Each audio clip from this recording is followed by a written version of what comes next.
ইমি ৭ই মার্চে শেখ মুজিবের ভাষণ বাজানোর সময় তাকে গ্রেফতার করা হয়। এখন শেখ মুজিবের ভাষণ বাজানো কি অসাংবিধানিক নাকি?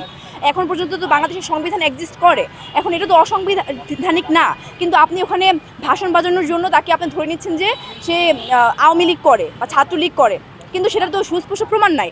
কিন্তু বাংলাদেশের প্রেক্ষিতে যারা আওয়ামী লীগের সাথে সংশ্লিষ্ট এবং তাদের অঙ্গ সংগঠনের সাথে সংশ্লিষ্ট তারা সন্ত্রাসী, তাদেরকে আপনি ধরে তাদেরকে আইনের আওতায় নেন এবং ইমিকে আপনি ধরছেনও, ধরার পরে কি সেটা প্রমাণ হয়েছে? যদি না হয়ে থাকে তাহলে তাকে ধরে রাখছেন কেন?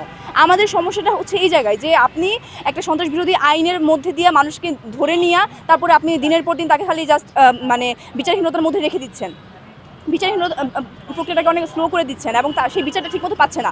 এই যে একটা সংস্কৃতি বাংলাদেশে ছিল, ফ্যাসিস্ট রেজিমে ছিল, এখনও সেগুলো থাকছে। আমাদের অবস্থান সেই জায়গায় যে 24 পরবর্তী সময় আমরা আসলে এরকম চাই না যে ট্যাগ দিয়ে আপনাকে ধরে নিয়ে যাবেন শুধুমাত্র আপনার মতের সাথে মিলছে না তাই, এবং তারপরে আপনি তাকে কোনো ধরনের মানে বিচার বহির্ভূত জায়গায় মানে ওইভাবে রেখে দেবেন, তাকে নাগরিক সুবিধা থেকে বঞ্চিত করবেন। তো ইমি যদি আসলেই সন্ত্রাসী হয়ে থাকে, তার যদি সংশ্লিষ্ট থাকে, সেটা আপনি বিভিন্ন আপনার গোয়েন্দা সংস্থা দিয়ে দেশের অন্যান্য যে সোর্সগুলো আছে সেগুলো খাটিয়ে আপনি সেগুলোকে বের করে তাকে শাস্তি দেন।